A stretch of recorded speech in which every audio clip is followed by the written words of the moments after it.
welcome back class 12 to the online classes. This is the last or the concluding part of the first chapter, that is reproduction in organisms.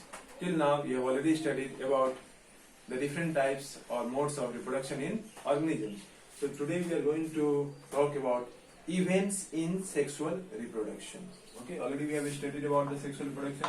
Now what are the three main events of sexual reproduction? So I'll just draw it here. The three main events of sexual reproduction is pre-fertilization events. So like these three I will draw. Fertilization and post-fertilization events. So first one is pre-fertilization events. Means whatever changes occurs before fertilization is called pre-fertilization events. Number two, fertilization, that is the fusion of gametes. And the third one, post-fertilization events, means whatever changes occurs after fertilization, that is called post-fertilization events. Okay, so fertilization, pre means before and post means after fertilization. So events of sexual reproduction in sexually reproducing organisms is classified into three types: pre-fertilization, fertilization and post-fertilization events. Okay, now sexually reproducing organisms, they show the characteristics of, what are the characteristics they show? Number one, formation of gametes. Number two, it is the fusion of gametes, which is called fertilization, and embryogenesis. So I will just write it point only. The sexually reproducing organisms show gamete formation. These are the characteristics shown by sexually reproducing organisms. Gamete formation, then the transfer of gametes also we can add, because once the gametes are formed, they need to be transferred from one place to the other. So transfer of gametes. Then the next one is fusion of gametes. Fusion of gametes means when the male and female gametes will fuse with each other. That process is also called fertilization, in which female and male gametes will fuse, also known as syngamy. And after the fertilization, the development or the formation of zygote is there. Zygote is a diploid cell. You know that the gametes are haploid. Haploid means having half set of chromosomes. But the zygote, which is formed after fertilization, is diploid, having two sets of chromosomes in it. So formation of zygote, and then the next one is the development of zygote into embryo, that is called embryogenesis. So I will just write the word embryogenesis. Embryogenesis means development of zygote into embryo after fertilization. So if you want, you can write it here. Development of zygote into embryo after fertilization is called embryogenesis. So these are some of the characteristics shown by the sexually reproducing organisms: formation of gametes, transfer of gametes, fusion of gametes, which is also called fertilization, formation of zygote, because once the male and female gametes fuse, it will form the diploid zygote, because the gametes are haploid. So n plus n, it forms 2n, that is two sets of chromosomes in the zygote. Then we have embryogenesis. Embryogenesis. Genesis means formation. Embryo means, you know, the one which is formed due to divisions of zygote. When the zygote divides many times, it results in the formation of embryo. So development of zygote into the embryo after fertilization is called embryogenesis. Okay. Now one by one we have to study about them. First one is pre-fertilization events. There are two main events which occurs in the pre-fertilization event. First we are talking about this one only. What are they? Formation of gamete, that is called gametogenesis. So two events in pre-fertilization are number 1 gametogenesis. The word gametogenesis. Gametogenesis means formation of gametes. Okay, formation of gametes is called gametogenesis. Now, how this gametogenesis is done in case of plants or animals? Like you know that in case of animals, sometimes lower animals it is found that both the male and female gametes are similar to each other. Morphologically they are similar. Means we cannot distinguish which one is male, which one is female gamete. They are so much similar to each other. Such morphologically similar gametes are called isogametes. What is the meaning of isogametes? Morphologically means externally if you see them you cannot distinguish. Morphologically similar male and female gametes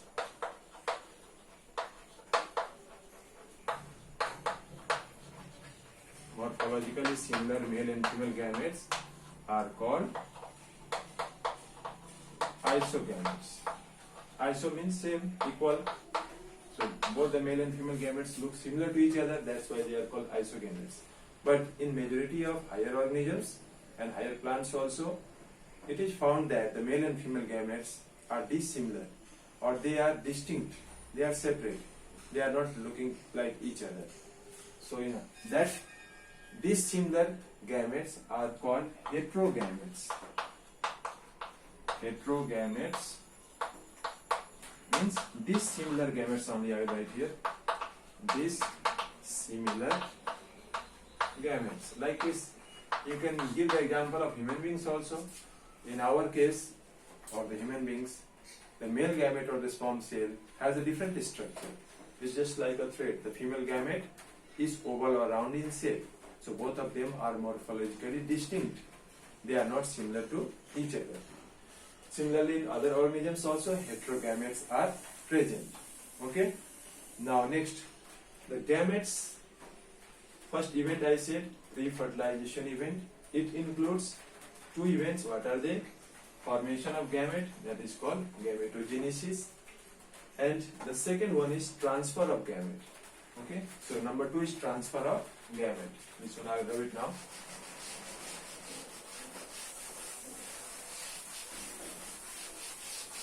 Now once the gametes are formed, they need to be transferred. So second one is number 2, transfer of gametes. Now you think about the external fertilization, where fertilization occurs outside in the water medium. So water is the medium which helps to transfer the male gamete to us, the female gamete. So some medium is needed in order to transfer the gametes. Then only they can come in close contact physically with each other to bring about the process of fertilization.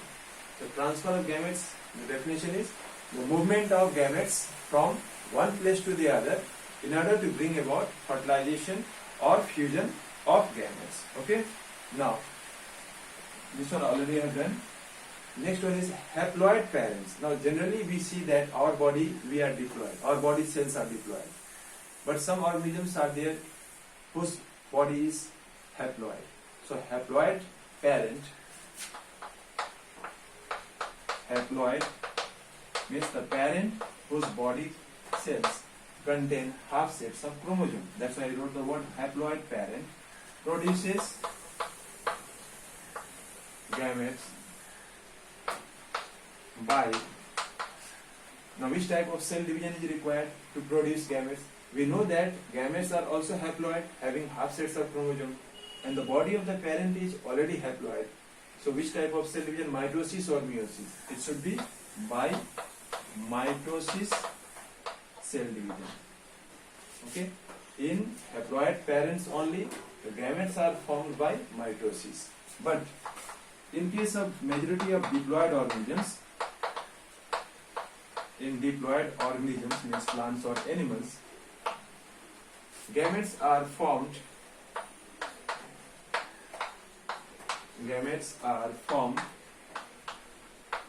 from specialized cells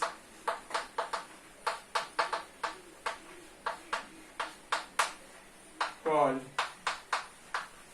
myocytes. I love this one now.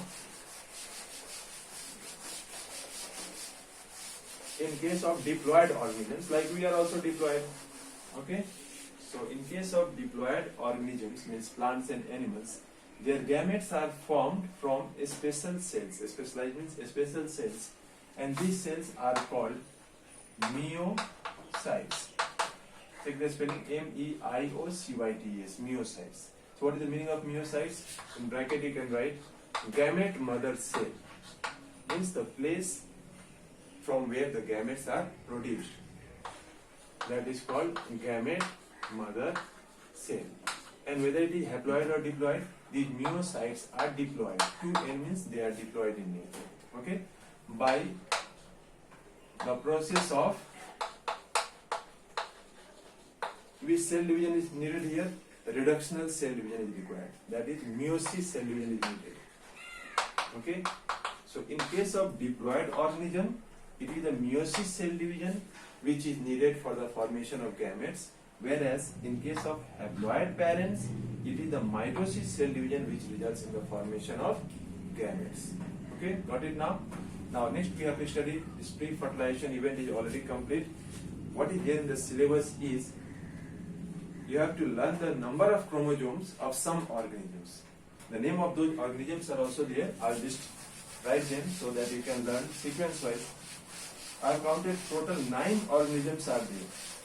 Okay, which is listed in your syllabus.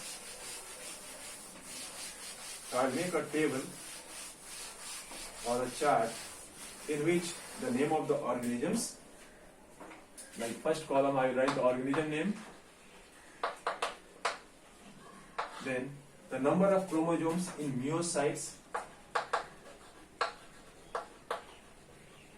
number of chromosomes in myocytes, that is their gamete mother cell, how many chromosomes are there, and number of chromosomes in their gametes, number of chromosomes in their gamete contains how many chromosomes. This one is number of chromosomes in gametes, this one is number of chromosomes in their myocytes, and this one is the name of the organism. Total 9 are there I have counted. Like first one, which is there in your syllabus, is you have to study about the 3 types of flies.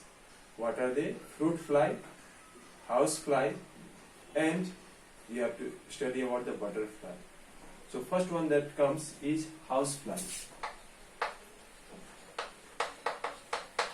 You know scientific name of housefly, Musca domestica. So Musca domestica is not needed here. Scientific name is not asked in the syllabus. Now what is the total number of chromosomes found in the housefly? In their myocytes, the number of chromosomes is 12. It means the gametes will contain half, because it is diploid, myocytes are 2n. So half of 12 means it will be 6 only. How many? 6 chromosomes are found in their gametes. Like this, similarly we have to do fruit fly, which is called Drosophila melanogaster. What is the name? Drosophila melanogaster. That is the scientific name of fruit fly on which experiment is done, and its number is only 8. See, very less. Number of chromosomes in the myocytes in diploid state only 8. It means in the gametes it will be half, that is 4. Then third one, that is we have the butterfly, in which the number of chromosomes is maximum. It is 380. Such a big number of chromosomes is there. In the myocytes, 380 chromosomes are there. It means the number of chromosomes in the gametes will be half of this. So what is the half of 380? You can divide it. 0, 9, it should be 190, because 190 means it should be 380. Just check it once, it should be 190. Okay. Now next, number 4. So all these 3 flies are there in the syllabus. Next, human being is also there. That is ours. The scientific name, Homo sapiens. And what is the number of chromosomes in our body cells? It is 46. So myocytes also contain 46 chromosomes. So in the gamete it will be half of 46, that is 23 chromosomes are there. Then 5th one, we have the rat. Rattus is the scientific name of rat. And the number of chromosomes are very much similar to, means 42. So in the gametes it will be 21. Then next we have the dog. Dog is also there. Now what is the number of chromosomes in dog? It is 78. Canis familiaris, the scientific name. 78. So half of 78, it will be, how much it will be? Half of 78. 2 3 are 6, 1 8, 2 9. 39. Check, it is 39 only. Yes. Now next one, after dog, the one which is there in the syllabus is maize plant. 3 plants are there. Maize plant, scientific name is Zea mays. Z-E-A, Zea, M-A-Y-S, maize. So what is the number of chromosomes in its myocytes? It is 20. So in the gametes, it should be 10. Now 2 more are there. The next one is apple. Number 8. Apple. How many are there? There are 16. Okay? Sorry, 34, not 16. 34.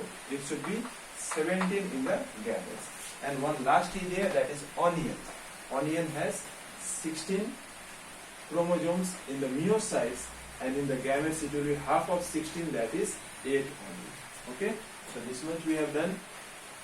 After that, the next topic is gamete transfer. Already I have said, like once the gametes are formed, in order to bring about fertilization, the gametes need to come physically close to each other.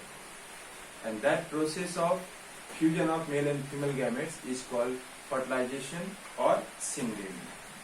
And in order to bring the gametes from one place to the other, a medium is needed. Something is required. And that medium can be water, it can be wind, that helps to carry the pollens from one place to the other. So in plants, seed plants, you know, pollen grains are the one which contains the male gametes. And they are carried from the anther to the stigma of the flower by different modes, like by air, by water, by insects, by elephants, and different means of pollination is there. So what is pollination? The transfer of pollen grains from the anther to the stigma of a flower is called pollination. Okay, now next, in unisexual animals, the animals whose body contains only one sex, like either male or female, in order to produce or bring about fertilization, it can be done by copulation. Means male and female must meet, copulate, and then the gametes can be transferred. Like in human beings also, it happens. The next one is fertilization. Next event is fertilization. What is fertilization? The process of fusion of male and female gamete is called fertilization. Okay, it is also called syngamy. And there are 2 types of fertilization: external fertilization and internal fertilization. So what is external fertilization? Like you may have seen that many aquatic organisms are there.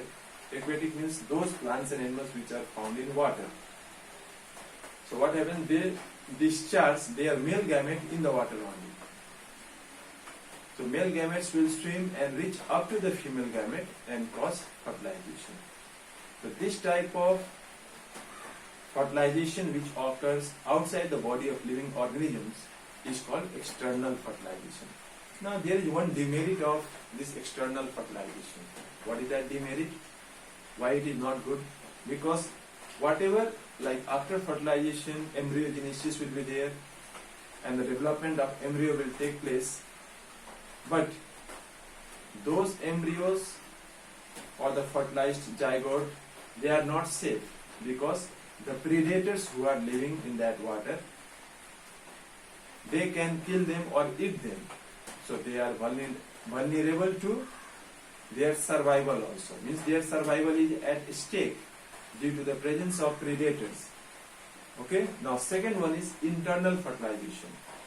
Like in case of majority of plants like pteridophytes, bryophytes, okay, whereas gymnosperms and angiosperms, as well as in higher animals means the animals like cartilaginous fishes, reptiles, birds, in our case also in the mammals, the fertilization occurs inside the body of females. You know that the male discharge their gametes, that is the sperm cell inside the female's body, and the male gamete, that is sperm, fuses with the female gamete, that is egg, inside the body of females to bring about fertilization. And once fertilization is done, the fertilized egg changes into a diploid zygote, and the zygote undergo multicellular divisions. Means that division of zygote is called cleavage. It will result in the formation of 2 cell, 4 cell, 8 cell, 16 cell, 32 cell stage, and accordingly the names are given like zygote, morula, blastula, gastrula, and the formation of complete embryo will be there. And gradually the development of embryo will occur, and it will result in the formation of different parts of the body of that organism, like eyes, ears, nose, hand, neck. All these parts will develop in the fetus or the embryo. The embryo will grow to its full term, and then it will produce, it will give birth to the child, which is similar to the parents. Now next we have the post-fertilization events. What is post-fertilization events? All those events which occurs after fertilization is called post-fertilization events. Like once fertilization is done, zygote is formed. Now whatever changes occurs in that zygote, like this is the zygote. Now what changes occurs in that zygote that results in the formation of embryo, like embryo is formed, okay? So what changes occurs? Those events are called post-fertilization events. So what is embryogenesis? Already I have written the definition. Embryogenesis is the development of zygote into an embryo. What is embryo? The early form of the child which is being formed inside the body is called embryo. And embryo of most of the animals are similar to each other. They show similarity. Okay, now next we have estrus and menstrual cycle. It is also mentioned. What is estrus cycle? Generally, majority of the non-primates means those who are not bearing placenta, like in cows, sheep, rats, dog, etc. The female meet their male partner only during a particular time of the year, and that season is called breeding season. Means away from this season they will not meet with their partners, and the sexual activity of females occurs cyclically. Means after regular intervals of, or after regular time gap, they will show their sexual activity. Outside these cycles, the females will not have any sexual activity. Such a cycle is called estrus cycle. In common language, it is also called the heat period, that the females are in the heat period, or they have the cycle to receive the male.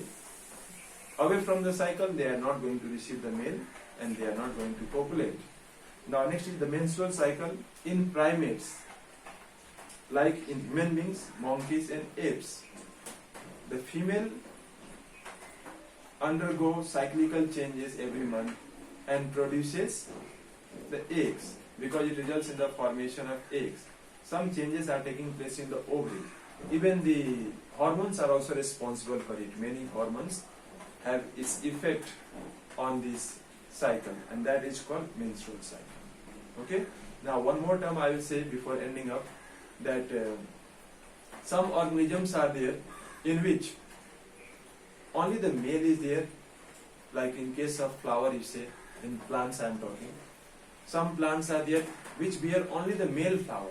So you know that stamen is the male part of the flower. Such plants are called staminate. Unisexual. Unisexual means, you know, Staminate means only male part is there in that flower, female part is not there. So unisexual flowers or plants are of two types, either staminate, that is bearing only the male part, or pistillate. Pistillate means pistil is the female part of the flower, that is only the female part is there. But when both male and female parts are present in the same organism, it is called bisexual or hermaphrodite. And I had already said about the oviparous and viviparous in case of animals.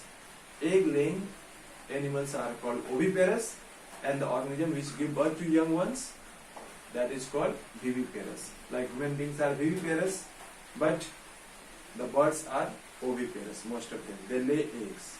Okay? Now, so with this we have completed chapter 1. If you have any doubt, you can ask. And one more important announcement or notice, that after completing this chapter, whatever question answers are there, I'll try to provide you with some question as well as the answers also if possible. You have to write the online test, and I will give you through your class teacher when the test will be conducted, maybe today or tomorrow, most probably tomorrow. It will be of 20 marks. You have to attempt those questions. It may include the multiple choice question, some short questions like define the following or differentiate between. Okay? So just go through whatever is taught and try to answer or attempt those online tests seriously without any fail. Okay, thank you.